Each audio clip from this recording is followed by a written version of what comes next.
Good afternoon, my dear students. I hope all of you are well at home. I request you to watch our videos because this is not only for 9th standard syllabus. This syllabus included in 11th as well as in 12th standard, and this is useful for your NEET preparation also. So today the topic that I am going to discuss is about animal kingdom. We know that there are a million species of organisms that are existing on earth. The variety of living organisms are surrounding us. Suppose if you travel from one place to another place, you can see the variety of organisms including plants, animals, and some organisms which are not seen by our naked eye called microorganisms. So microbes, plants, animals which are present around us or surrounding us. These organisms are present in different environmental conditions, different habitat. They are in different size, different structure, different form. They have different habitats. Their mode of reproduction is different. So the diversified organisms, there is a different variety of organism existing on the earth. So around 1.5 million species of animals, species of plants and animals that is existing on the earth. So the nature is the bounteous one, it's a generous one. And these plants, animals and microbes, we cannot study under one common heading, because it is very difficult for us to study all the plants, animals, microbes under one common heading. So it is very essential for us to understand easily that the organism should be classified into different categories. So the diversity or the variety of living organisms should be classified into different groups, which is useful for us to study their relationship, their differences, their role played in the environment easily. So it is very essential for classifying the plants and animals into different groups. So what is the classification? What is classification? Classification is a method of arranging the organisms based on similarities and differences. So classification is the method of arranging the organisms, arranging the plants and animals based on their similarities and also differences. We call this as classifications. See, if you are not arranging into different groups, as I said earlier, it is very difficult for us to understand its habitats, its characteristics, right? Its mode of reproduction, the relationship with other organisms, and the relationship with their environment. So it is an important one for classifying the animals into different categories and different groups. And the topic called taxonomy. Taxonomy is the science of classification. It is a science of classification. That means based on some rules or based on some norms, that is called laws, the animals and plants are classified into different categories, and the study we call this is a taxonomy. The taxonomical study is useful to derive the relationship, right, between the different group of organisms, right? And also the first taxonomical study or classifying the organisms into different categories based on their relationship and the differences first done by the scientist called Carolus Linnaeus. His name is called Carolus Linnaeus. Carolus Linnaeus is also called father of modern taxonomy. He used the Latin word or Latin terms for classifying the organisms into genus, species, and also the higher group, higher level in the classification hierarchy. So Carolus Linnaeus written 3 major books. One is called Species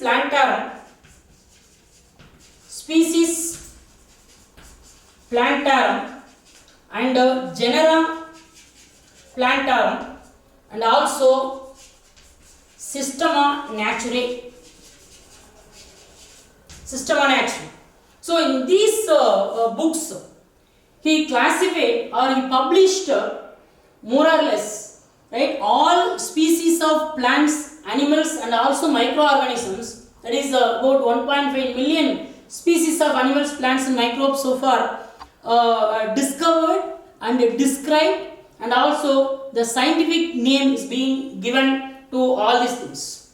So he was the first person initiated the taxonomical research work, and he given scientific name to all species of animals and plants.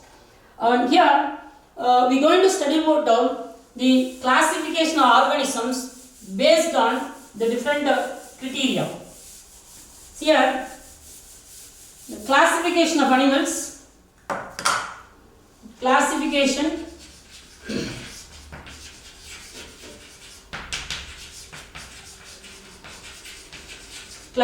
of animals. So as I said earlier, the classification is an orderly arrangement. It's a method of study. It's an orderly arrangement of organisms based on their similarities and differences. The 5 kingdom classification. 5 kingdom classification is an accepted one. That is given by the scientist called Whittaker. His name is called Whittaker. In his 5 kingdom classification, he classified the organisms, or 5 kingdom.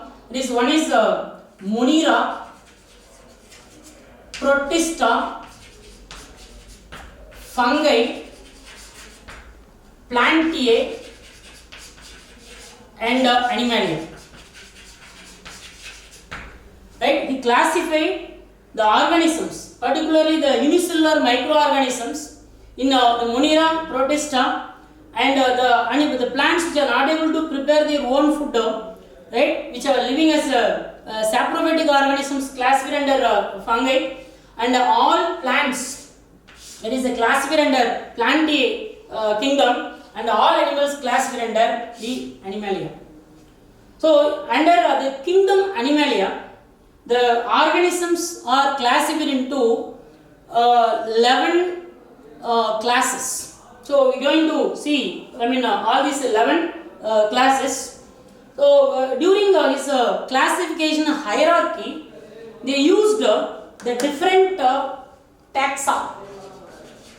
They used different taxa for classifying the organisms into different groups or different categories. There are 7 major taxa are there, and in every taxa some subdivisions are also there. So here we are going to see the 7 taxa first, right? So the first one, that is called kingdom. First taxa is the kingdom. All animals classified under the kingdom called animal kingdom, and this kingdom Animalia, it is divided into many phyla. That is next taxa. Each phylum is divided into many classes. Each class into order, and order into family, family into genus and species. These are the 7 taxa: kingdom, phylum, class, order, family, genus, and species. In all these things, as I said earlier, we have a subkingdom, subphylum, subclass, suborder, subfamily, subgenus, and subspecies also, but these are actually given in our higher classes. So here we are going to study what is species, genus and etc. First, species. Species is the smallest taxon.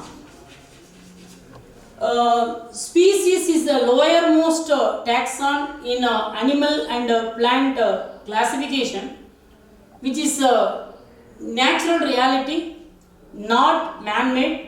This cannot be further divided into still smaller groups. And the organisms which are included in species, they are able to interbreed among themselves, and they have common number of their chromosomes. So, it's a very unique one. So, as I said earlier, there are 1.5 million species of plants, animals and microbes are classified so far. So, for example, the large Indian, that is a parakeet. It is nothing but a kind of parrot which has pink or rose color feathers in the neck region, and the green parrot, right? And this is actually a common Indian green parrot. So the large Indian this parakeet, that is called Sitacula. It's called Sitacula upatra. It's called Sitacula upatra. And the green parrot, that is called Sitacula, that is rameri. It's called Sitacula rameri. Actually, upatra is the species name and rameri is the species name. These are actually two different varieties, but externally these two looks similar. But these two species, upatra and rameri, these never interbreed among themselves. But if you see the external structure, except the pink color feathers near the neck region, remaining all characteristics are similar, both in this Sitacula upatra and also Sitacula rameri. But these two are the different species, they never interbreed among themselves. So we can say many examples. You can see in butterfly also. Externally they may look similar, but they have some different characteristics. These are the smallest taxon. So normally the scientific name of an organism is written by two names. The first name is called as the genus name and the second one is the species name. So the species are very unique one. And the next category or next taxon in classification, that is genus. So genus, the similar group in the sense the organisms having some common characteristics, but they are different species, but in some characteristics they have the similar external or morphological characteristics. These are classified under genus. For example, these examples we can say Sitacula is the generic name and upatra is the species name. But upatra rameri is the species name, Sitacula is the common, this is generic name. So two different species, that is classified or included one genus. So in some extent they have some common characteristics. So here the another example, the Indian wolf. Indian wolf is called Canis pallipus. Indian wolf is called as the Canis pallipus. And Indian jackal is called as the Canis auris. These two, both are living in forest. They have some, different or unique characteristics. So these are classified under separate species, but both belongs to the genus called Canis, because both are carnivore animals. So in some aspect they have some common characteristics, so they are classified under common group called genus. And like many genus they are included in family. Many genus included in family. For example, the family called Felidae. Felidae. So in the family Felidae, the different species as well as the different genus are classified. For example, cat, tiger, panther. These are the different species as well as different genus, but they are classified under common family called Felidae. And the next hierarchy level is the order. Next is order. And under the order called that is primates.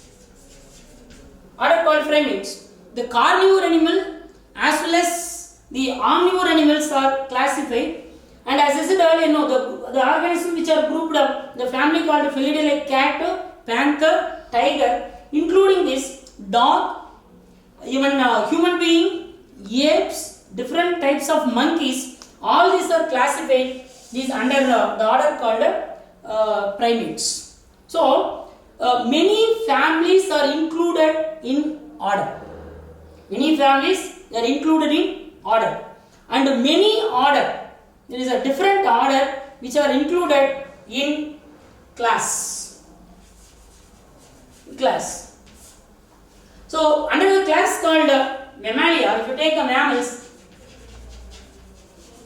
okay, under the class called Mammalia, right? So the different group of organisms are included. So they have the common characteristics. The mammals have common characteristics like the hairy body or hairy skin and the presence of mammary glands. So by these two characteristics, right, the animals are included in different genus, different family, different order, all are included under the class called Mammalia.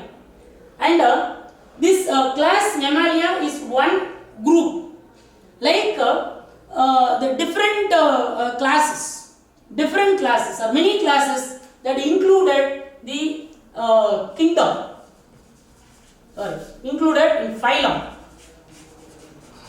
Okay, phylum, that is chordata. Like chordata. Many classes, the different classes like Pisces, amphibian, reptiles, apes and mammals, these are classified under the phylum called chordata because they have notochord or backbone.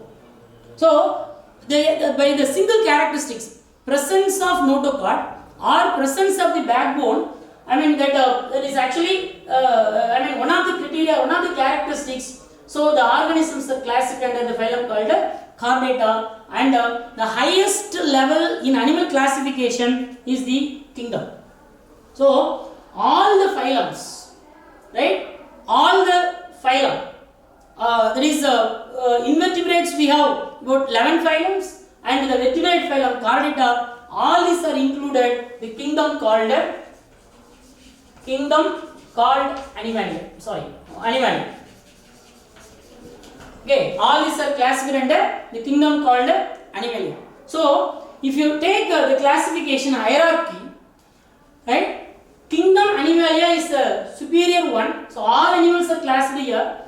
The Animalia is divided into many different phylum, right? Different phylum, and each phylum is divided into many class. Each class divided into order, each order into family, genus, and species like this. So species is the smallest taxon which cannot be further, that is divided. So the animals which possess very unique characteristics are classified under the species. So here you must know all the 7 taxon clearly, because these taxons and also the subtaxons, which are an important one in classifying the organisms, is also we call this as a classification ladder. It's called a classification ladder. And on what basis, what are the criteria the scientists used for classification? That is basis of classification. Basis of classification. First, the scientists considered whether the organisms are unicellular organisms or multicellular organisms. based on the number of cells. The organisms are classified as unicellular and multicellular organisms. Okay, unicellular and multicellular organisms. Second, the levels of organization. Levels of organization. Organization is nothing but whether the single cell or group of cells which carry out the different the physiological functions. So based on that, the organisms are classified into different categories, because of course unicellular organisms, the single cell is able to carry out all its functions, including nutrition, digestion, respiration, circulation, excretion, etc. But in multicellular animals, whether they have all the cells have the coordinated functions, or individual cells have different functions. So here the levels of organization here are divided into 4 different types actually. One is called cellular level of organization, tissue level of organization, organ level of organization, and organ system level of organization. Right? So the level of organization is also one of the criteria considered by the taxonomists to classify the animals into different groups or different categories. I think you studied in your lower classes that cells are the basic structural and functional units. The group of cells which performing a common function, we call this as a tissue, and a group of tissue forming an organ, and a group of organs forming the organ system, and many organ systems that forming an organism. Okay, this you studied in your lower classes. You have to remember this also, right? Because cells are the basic structural as well as the functional unit of any organism. The functioning of an organism is depending upon the functioning of all the cells in organisms. So they considered the levels of organization is one of the criteria for classifying the organism into different groups. A third one, the germ layers. Germ layers. And the fourth one, symmetry. Fifth one, coelom or body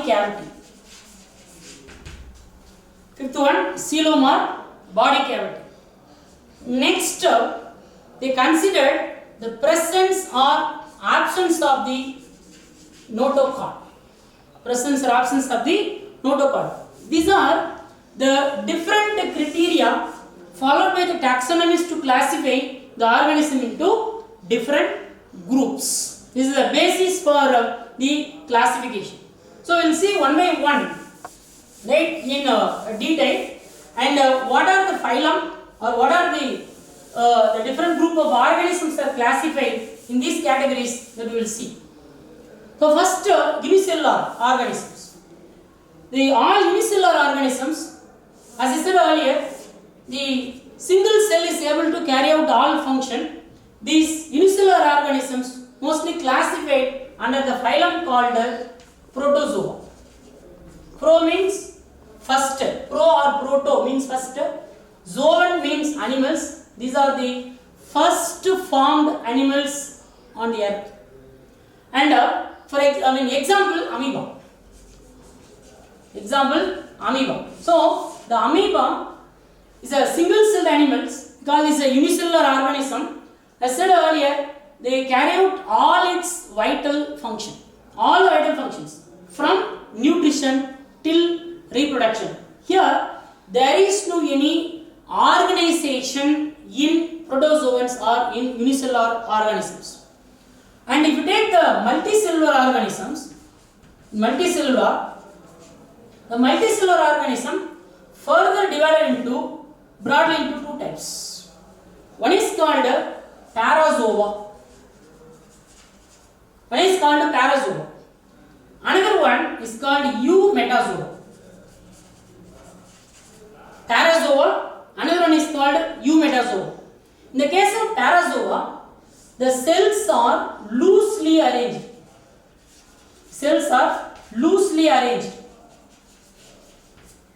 So because of loosely arranged cells, there is no proper coordination between the different cells. So in this, because of that, there is no formation of organs, no formation of organ system. So in parazoan, the cellular grade of organization is seen.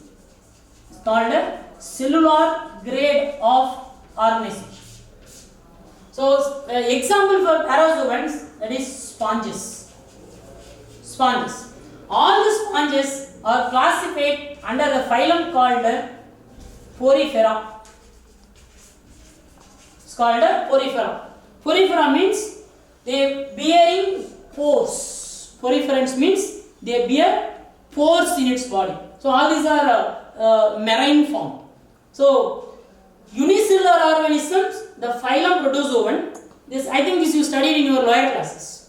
So multicellular organism further divided into parazoa and eumetazoans. And in parazoa, the cells are loosely arranged. There is no any coordination between the different cell. So the cells works or functions independently. So this grade of organization is called a cellular grade of organization. And example sponges. The sponges are included the phylum called Porifera. So in animal classification, you see the classification. So this is a second criteria for classifying the animals into the different categories. Third one I said, that is germ layers. Third, germ layers. Germ layers, actually all organisms, they are developing from zygote. All organisms are developing from zygote.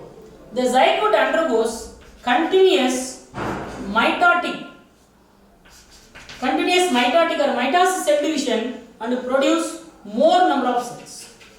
More number of cells. And these cells actually arranging to form, or it undergoes different embryonic stages, and the final stage we call this as a gastrula. This is called a gastrula. So after mitotic cell division, the cells are arranging in single layer of cells. They are arranging in single layer of cells.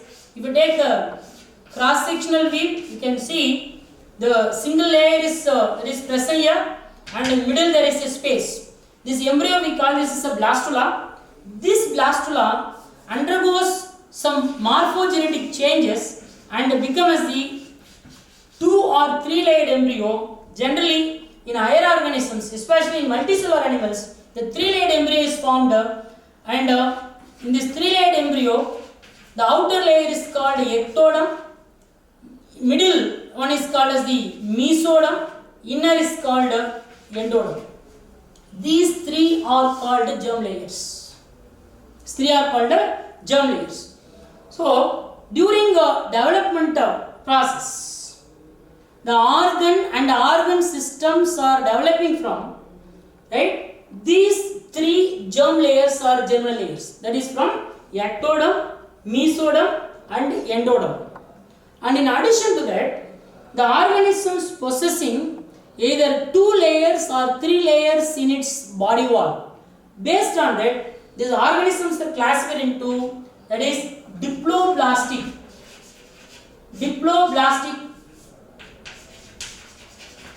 or triploblastic animals. So this is another criteria considered for classification. Diploblastic means they have only 2 layers in its body wall. That is, one is ectoderm, another one is endoderm. But triploblastic organism possess three layers. One is ectoderm, mesoderm, and endoderm. Right? Ectoderm, mesoderm, and endoderm. Three germinal layers are present. That is in the case of triploblastic organisms. So here, based on this, right? These are germ layers. These organisms are again classified. Into triplo and diploblastic. The example for diploblastic. Example for diploblastic organism, that is Coelenterata.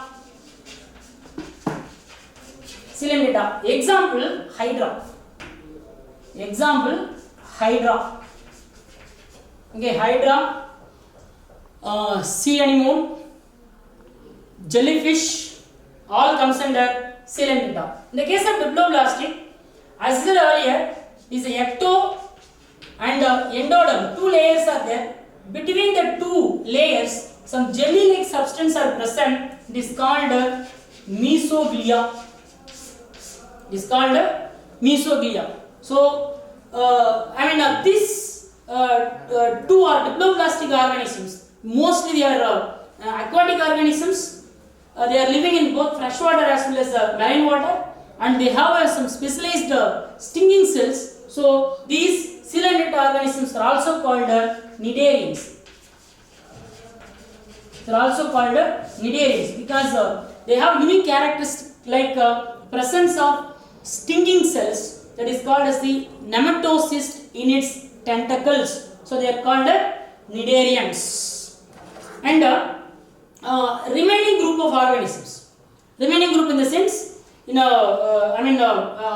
the Coelenterata, the different phylum, other phylums are triploblastic in nature. So I will come to that. Next one is the symmetry.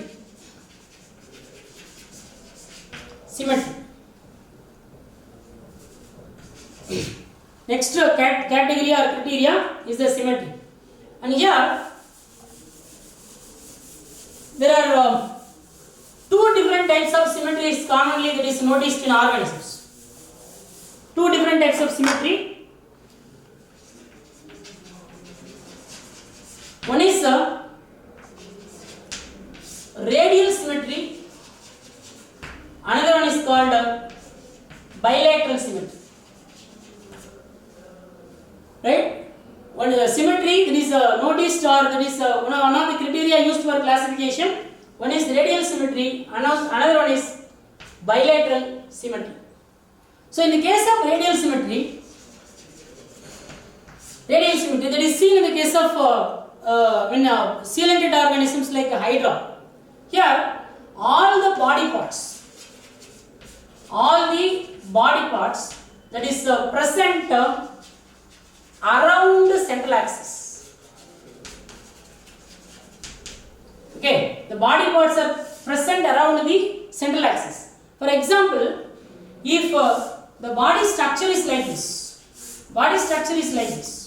okay, actually they have different tentacles. That is the case of Hydra.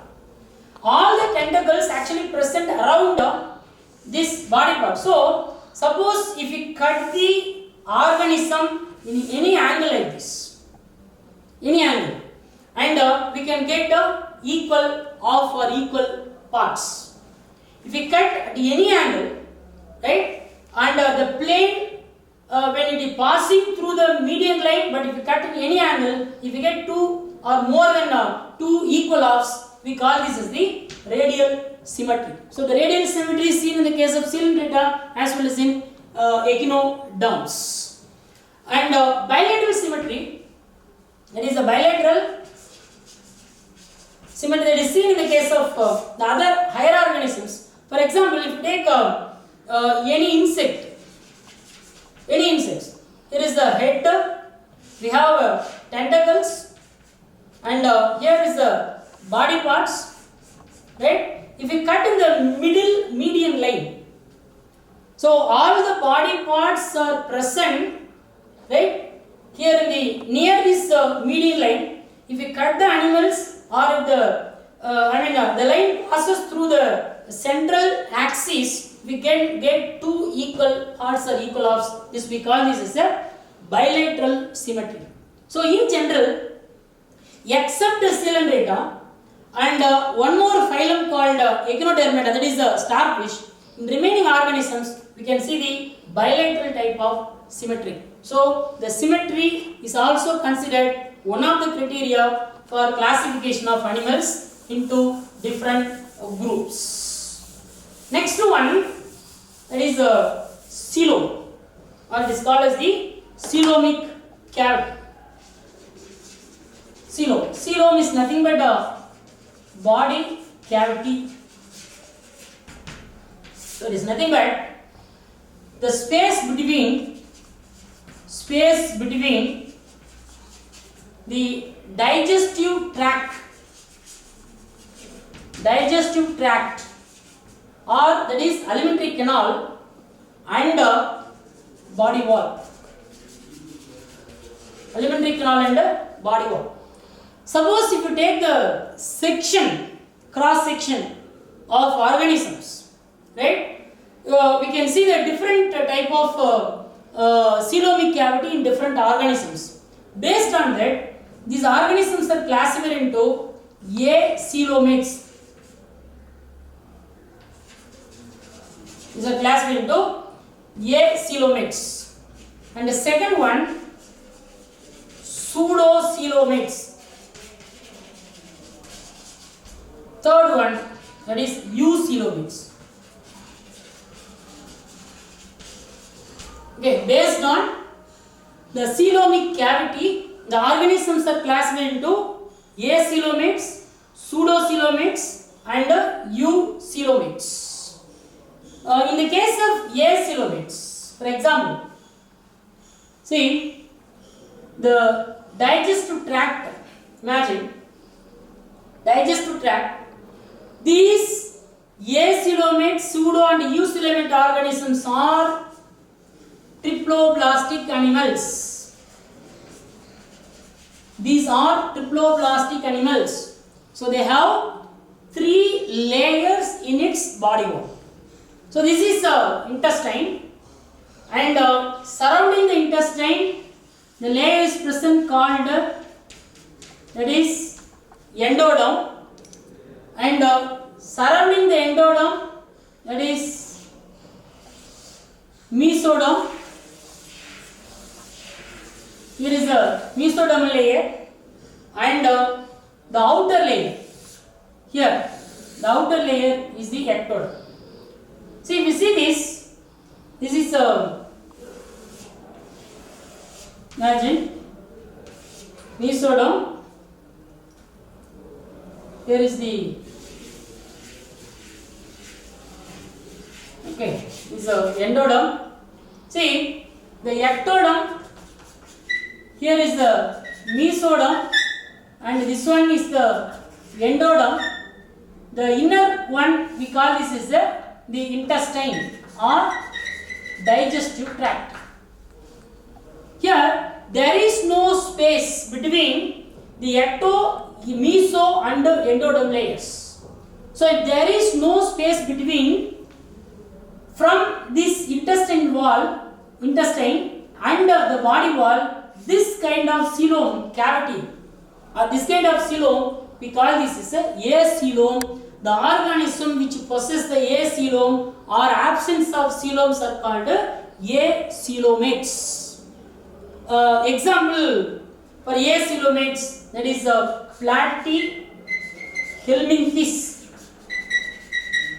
It's called platyhelminthes. I will draw the chart later.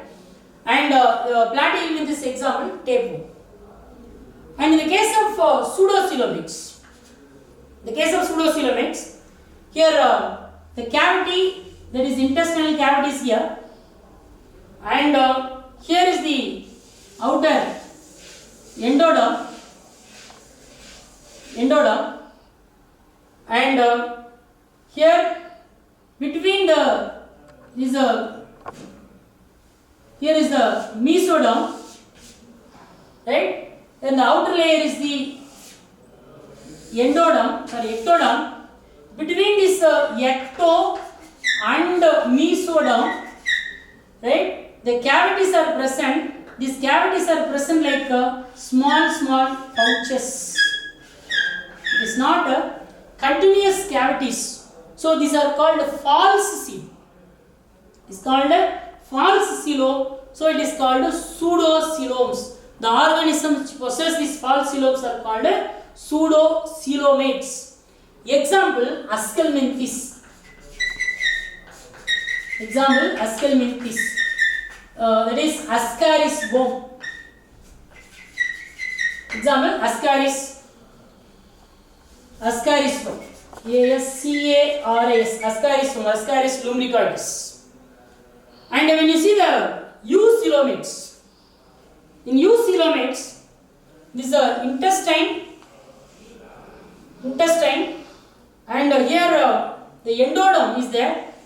Second layer is the endoderm, and middle layer is the mesoderm. Here is the mesoderm, right? This mesoderm split it into two layers. So this is also mesoderm. This is also mesoderm, right? This mesoderm, or between the mesoderm, the true cavity is formed. This cavity is the true coelom, and outer to this mesoderm is the ectoderm. This is ectoderm layer, right? So the actual cavity, what is called as the coelomic cavity, that is present between the two mesodermal layer, and one mesodermal layer attached with the endoderm, another mesodermal layer attached with the ectoderm. The true coelomic cavity is formed in the middle of the mesodermal layer. These organisms are called eucoelomates.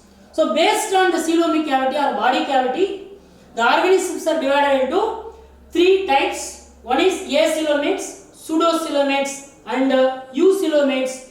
And next phylum in the sense, from next phylum, that is Ascaris onwards, all the organisms are classified under eucoelomates. So this is another criteria used for the classification of organisms into the different categories. The next criteria, that is presence or absence of the notochord. Presence or absence of the notochord. Notochord is that is located in the mid dorsal line, right? Mid dorsal line in organisms, and this actually notochord is derived from mesodermal layer. This notochord, it is converted into backbone.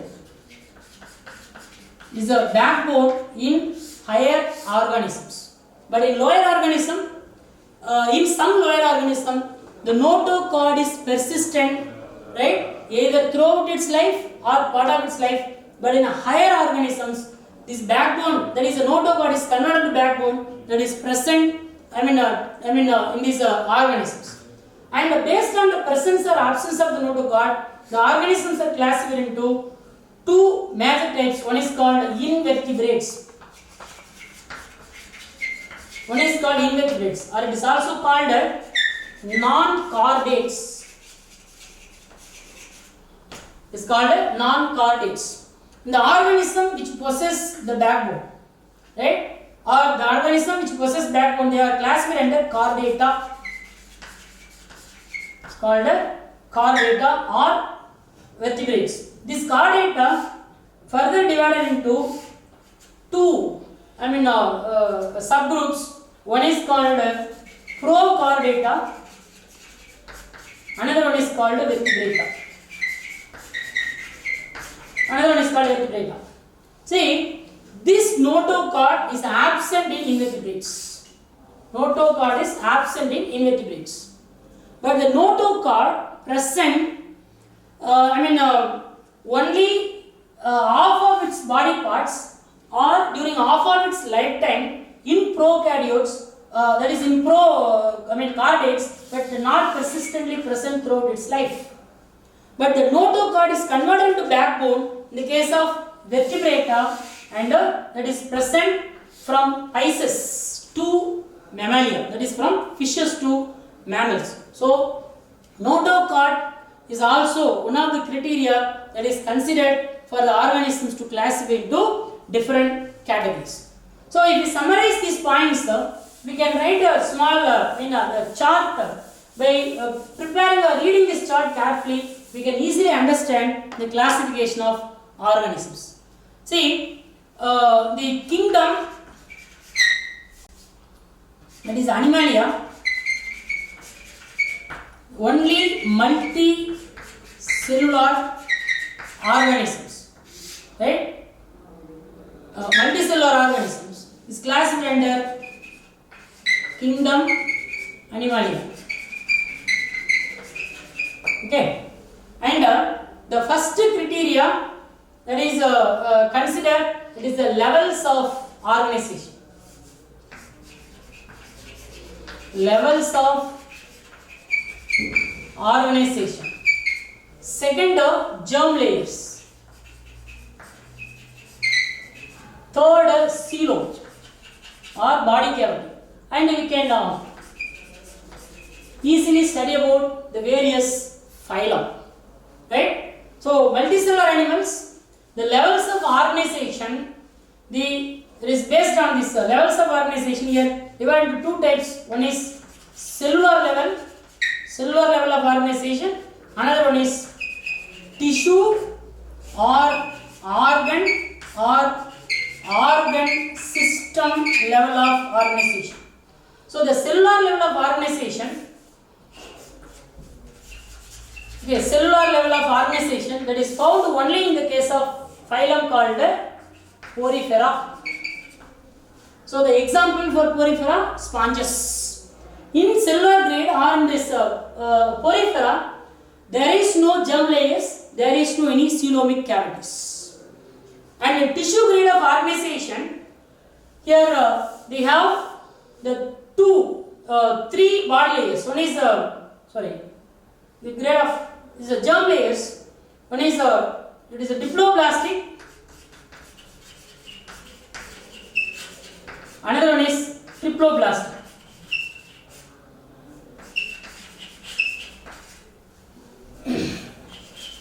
Triploblastic. And all the diploblastic organisms are cylindrical. One more category. One of the symmetry. So, based on the symmetry is a tissue grade of organization or the triploblastic organism. These are classified into three types. One is acoelomates and pseudocoelomates and eucoelomates.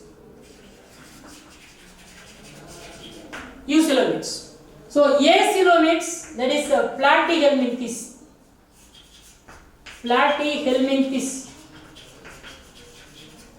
and pseudocoelomates, askelminthes.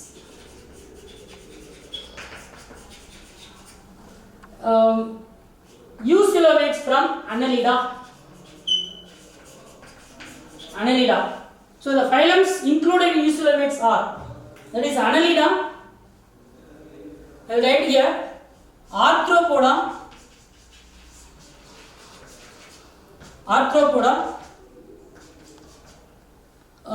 Mollusca, Echinodermata,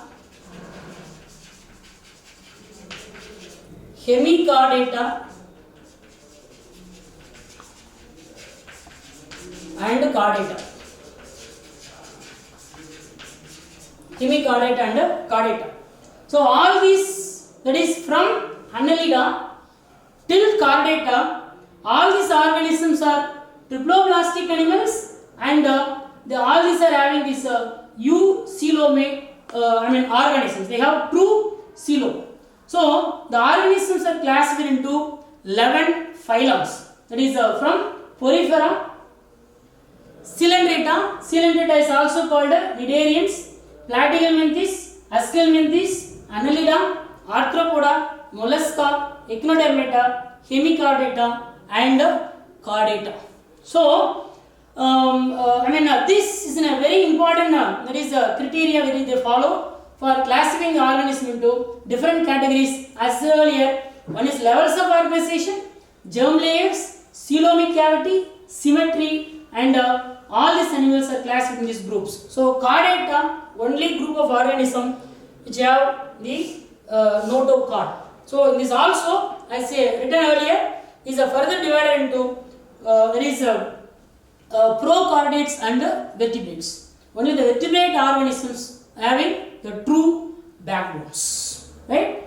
And the Carolus lineages, these scientists they consider the various criteria for classifying the animals into different groups, and the coming classes will discuss about the characteristics of all these 11 phylums which are included in multicellular organisms or the eumetazoans especially. And the Carolus lineages used the binomial system of classification. The binomial system of classification. Bi means two. Is nomos means naming. So actually every species has their local name. In different languages, the different names are being given to different organisms. Actually, it makes a lot of confusion for the scientists to study in detail. So that's why the system of binomial nomenclature include that is used by Carolus lineages. In this binomial system, the first name is the genus name, and the second name is the species name. First name is the genus name, second is the species name. And while writing the binomial system of the scientific name of an organism, the first letter of the genus name should be in capital, and the first letter of the species name should be small letter. That is rule number 1. Second, while writing the scientific name, for example, if you write the scientific name of human being, it is called Homo sapiens. If you write like this, we should not underline by single line. So, the genus name and the species name should be underlined separately. So, the first letter of the genus name should be in capital letter, and the species name, first letter should be small letter. So, by using some law or rules or laws, the Carolus lineages is introduced the binomial system of nomenclature. More or less, we have the scientific name for all species of plants, animals. So, I said earlier in the introduction that the 1.5 million species of animals, plants so far discovered, and also the naming is being given. So, some examples. That is, I will give phylum wise. In phylum Protozoa, the amoeba, common name, the scientific name is, there is Amoeba proteus. Amoeba proteus. Amoeba generic name, Proteus species name. And if you see in the Hydra, that is Coelentata, Hydra, the scientific name is Hydra vulgaris. And if you come to this Platyhelminths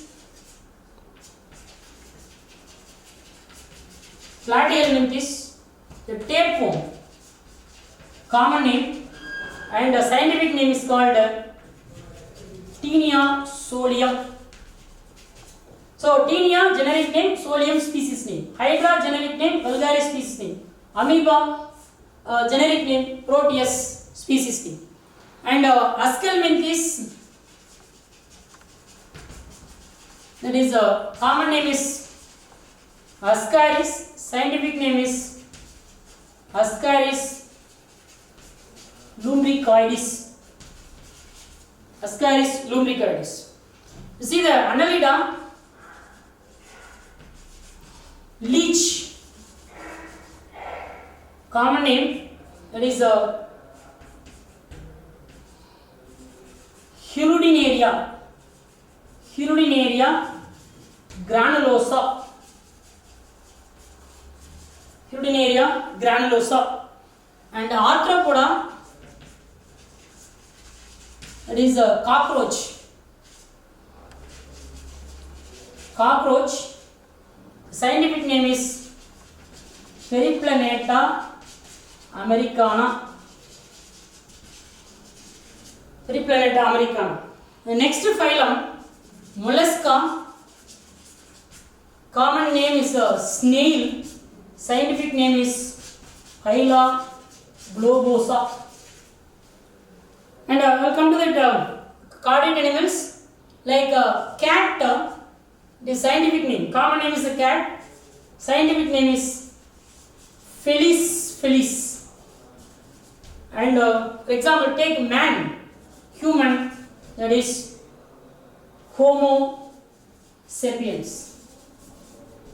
So, if you see this, every species of animals, that is called by the both generic name and species name. So, this method of, there is a binomial system of nomenclature given by Carolus Linnaeus. So, they followed the different criteria for classifying the organism into different groups, right? So, the animal kingdom included is 11 phylums which are multicellular organisms. So, thank you very much, students. So, you watch this video. Suppose if you get any doubt in this, you can call your subject teachers to clarify your doubts. Thank you very much. We will meet in another class. Thank you.